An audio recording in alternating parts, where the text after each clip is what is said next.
So in the wake of the recent election here in the United States, and the past few as they have been extremely polarizing, I decided to make this video to discuss the occult principle of polarity. I feel that I also need to make a quick disclaimer here that this is not a video in favor of any political point of view. To be honest, it was a struggle to even get myself to do this, as I really dislike discussing politics. This is mainly due to the fact that people are severely polarized on this topic, and oftentimes people just get into arguments rather than discussion. I also adhere to the saying that the left wing and the right wing are both parts of the same bird. But I digress, and let's move on to the principle of polarity. The principle of polarity is more known today as one of the 7 Hermetic principles from the book The Kabbalion, which is accredited to, quote, 3 initiates. However, this book is actually believed to be written by William Walker Atkinson, who was an early author of the New Thought and self-help movements in the early 1900s. This video isn't going to be focused around the Kabbalion. I've only included this here because if you search for the law of polarity, this is what is going to come up. If you have any knowledge of modern ceremonial magic, or if you do not and do very minimal research, you will find information and images on the Kabbalistic tree of life. On this so-called tree, you will find 3 pillars: the left, the center, and the right. The left pillar is black, while the right pillar is white. The black pillar is called Boaz, and is the pillar of severity, where the right pillar is called Jachin, and is the pillar of mercy. The pillar in the center is the pillar of equilibrium and neutrality. While there is more than a single way to ascend up the tree, the central pillar is a point of stability which seeks to avoid the extremes of both the right and left pillars, of mercy and severity. As the right and the left pillars are extremes, the central pillar supports the integration of the energies on both sides, which yields an understanding of both. This approach helps to unite the lower emotional self with the higher spiritual self. By ascending on the middle pillar, the individual is also in line with the material and the pinnacle of the spiritual. For those that choose to work in one pillar more than the other, it may bring about imbalances or spiritual difficulties. If we look to traditional and modern day magical practices, the initiate or neophyte is oftentimes given instructions to perform specific meditations and/or ritual practices. These are done for several different reasons depending upon the tradition, but they usually share one function, that of creating balance. Using the Golden Dawn here as an example, the neophyte would be given 2 rituals, one being the middle pillar ritual and the other known as the lesser banishing ritual of the pentagram. The middle pillar ritual is a ritual that superimposes the neophyte onto the Kabbalistic tree of life, wherein which the initiate visualizes and pulls down a divine light from the highest to the lowest. This being, of course, in line with the middle pillar, to foster an alignment with the higher consciousness and inner equilibrium. Then, for the lesser banishing ritual of the pentagram itself, served different functions, and there are plenty of other videos online about it, but one function was that of balancing the elemental forces within the neophyte. This served to ground the neophyte and bring them into equilibrium. Looking at the work of Franz Barden and his book Initiation into Hermetics, which was published in the year 1956, Barden gives specific instructions early on for creating what is known as the soul mirrors. During this process, you would write out the various characteristics you possess, with the positive on the white mirror and the perceived negative on the black mirror. You would then spend time on this, determining which element or combination thereof these characteristics arose from, and using the elements, you then manipulate them to create change to yourself. Now, if we go all the way back to Plato and his Republic, with the model Socrates gives for the ideal soul, Socrates tells us that the soul should be governed by reason, which is balanced by the spirited, otherwise known as emotional. But reason and spiritedness rule over the appetitive.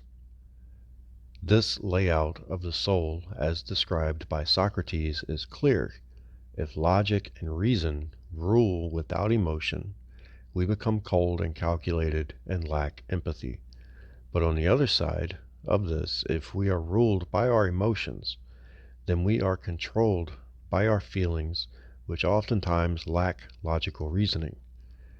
How many times have you reacted without thought, and once the emotion had calmed, you regretted the actions that have already taken place?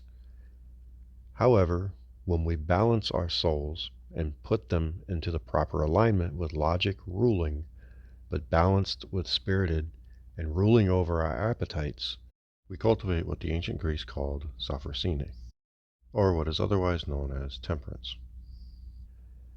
So in ancient Greece, at the Temple of Delphi, there were three phrases inscribed on the Temple of Apollo. The one that is relevant for this video is nothing in excess.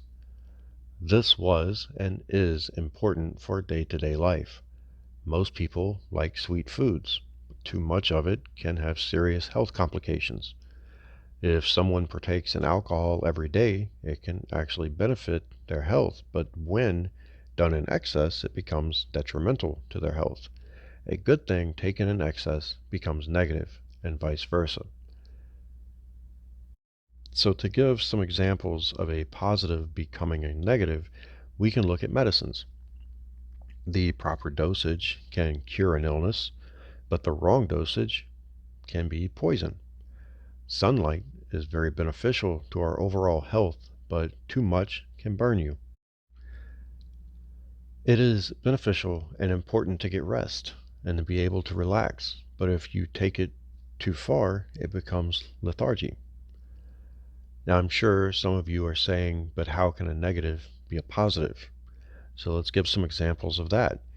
We all look at fear as being a bad thing, and it can be if left unchecked, as it will allow you to be paralyzed, but at the right amount, it will leave you alert to react to dangers when you're in perilous situations. For those who deal with anger issues, as they are so common in our world today, the right amount of anger directed at the correct time can lead to great changes. But when the anger is left uncontrolled, it becomes destructive to one's own life. In a relationship, the occasional conflict can strengthen that unity, as anyone who is in a devoted relationship can attest. But when the conflict becomes constant and overbearing, it is destructive and may lead to a separation. We so often view our world in a duality framework.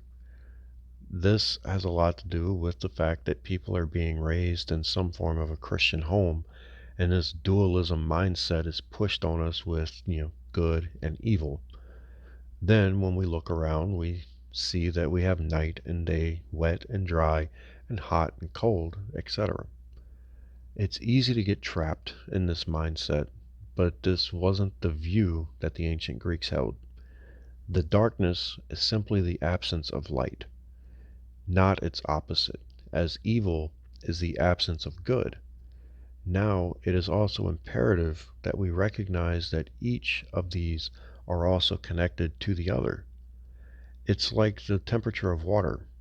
When you are judging the temperature for a bath, you are finding the right degree of heat for you.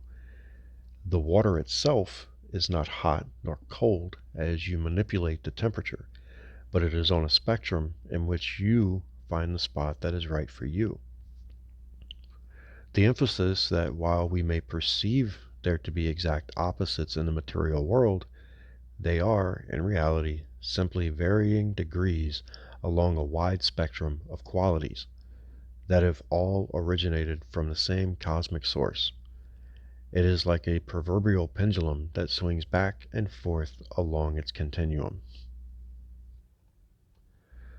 Just as the scales of justice require equality on each side to balance, so do we need to find our own equilibrium, and this cannot be done while we are anchored to one extreme of the spectrum.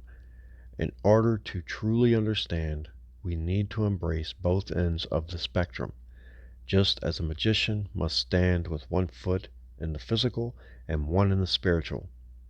If you reside solely in a desert, you can never truly understand the Arctic. If we never experience contrast, we keep a limited perspective, which is shaped solely by what we know and never venturing out of our comfort zones. So I'm going to conclude this video here with this. The principle of polarity helps teach us that true understanding and balance is found within both ends of the spectrum. The contrasts that we all experience and perceive are not absolute opposites. They are merely varying degrees along the scale. For the aspiring magician, this is key, as balance between energies is essential. By maintaining equilibrium, we are capable of fostering a deeper understanding of ourselves and the world around us. In this time that we are now in, where everyone is divided, cultivating this balance within ourselves can help approach others with an openness and recognize that what we perceive to be our opposition is simply a different point on the continuum. Because someone has a different view on a specific topic from your own does not necessarily make them your enemy. So until next time, Salate.